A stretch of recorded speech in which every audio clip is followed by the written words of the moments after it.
Hey, what's up guys? This is Anthony from Anthony's Customs, and for this video we're looking at the Star Wars Black Series 6-inch WAMPA and Luke... WAMPA. It's not a WAMPA, it's a WAMPA. WAMPA and Luke Skywalker 2-pack. Wow, try saying WAMPA and Luke Skywalker without messing those up. It's probably not hard for anybody but me. Anyway, let's take a look at the figure. He stands roughly, let's give him a measurement. He's about 8 inches, I think. Let's check. He's about 21 centimeters, which does make him right about just over 8 inches. A little bit more than 8 inches. And Luke is significantly shorter.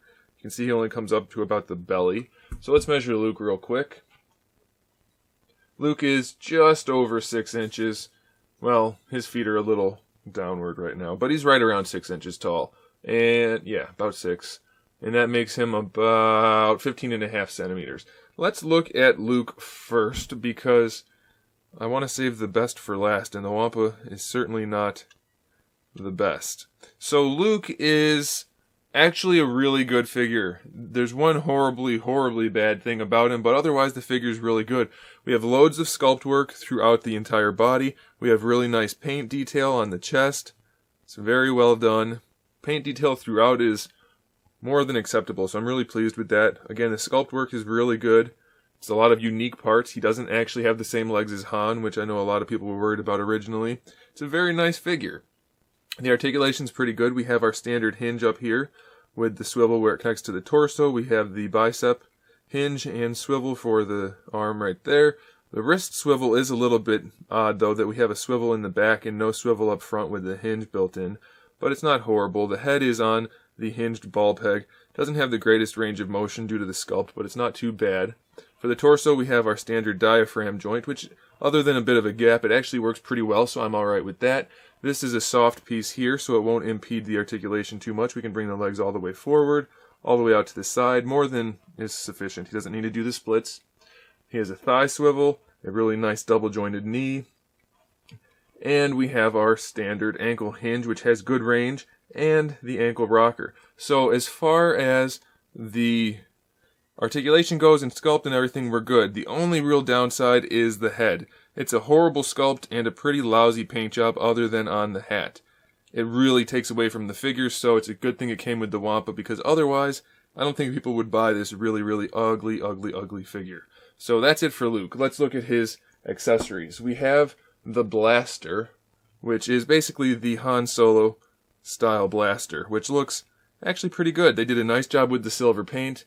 The sculpt is pretty good, and the handle is well done also. And we have the lightsaber, which we of course need in a Luke Skywalker figure. We need a lightsaber. So the handle is actually really well detailed and sculpted, and then the blade is a really nice translucent blue. So the accessories are good. The only bad side so far is Luke's face. Let's take a look at the WAMPA, or as I'm going to call them from now on, WAPAs, because that's a little bit more fun. He's actually, and I've said actually way too many times in this video, a good figure. There's one horribly bad problem, and then there's one kind of bad problem, but everything else is more than acceptable. I almost said it again. Lack of sleep, people. Lack of sleep. And I can't help it. I have too many things to do that don't let me sleep. Anyway, sculpt is good. It looks nice. He's got really decent fur sculpt. The paintwork, minimal for the fur. We just have that kind of white to beige shading. But it works. It's not as detailed as it could be. I'm sure anybody that wants to buy this and customize it with a little bit of paint could make it look really fantastic. But it looks okay.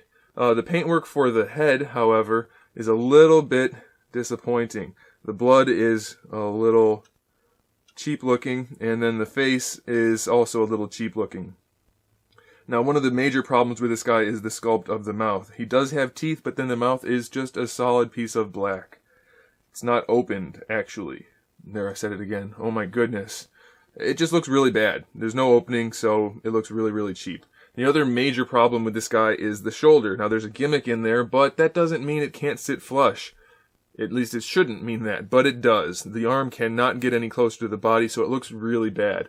And then the gimmick is that you can cut his arm off, as Luke did in the movie, but you get this giant peg, which looks horrible, and then the sculpt around it is just not good anyway, so it's very disappointing that they included that gimmick and then did it so badly. It's not good at all. As far as the articulation goes, the head's on a ball peg. no hinge or anything, but you get a little bit of motion. Shoulders are standard shoulder. Doesn't go up to the side too very far, but it works out okay. The bicep hinge, or elbow hinge and bicep swivel is pretty standard, works nicely. We have a hinge and a swivel in the wrist, so you're not going to have any trouble posing him. This is soft plastic, so it won't get in the way. Really nice sculpt work on the hands, by the way. The upper torso has just a swivel right here. It's a little stiff, but you can get it around. And then this lower one, under this flap, is actually a diaphragm joint. I said it again. I can't stop saying it. He gets pretty good range of motion for being a big furry guy. It works rather nicely. For the hips, we can bring the legs out fairly far forward, and not so far out to the side, but you probably don't need to. We have a decent thigh swivel, a single jointed knee hinge, which doesn't have very much range of motion, but it's enough, and you can rotate that if you want to. And then the ankles actually have a full-on floating ball hinge, meaning that it pegs into the leg and into the foot, so you can rotate that entire hinge around.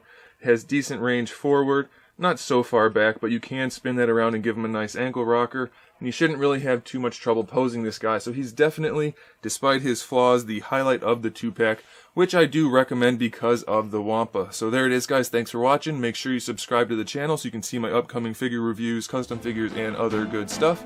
And in the meantime, keep collecting.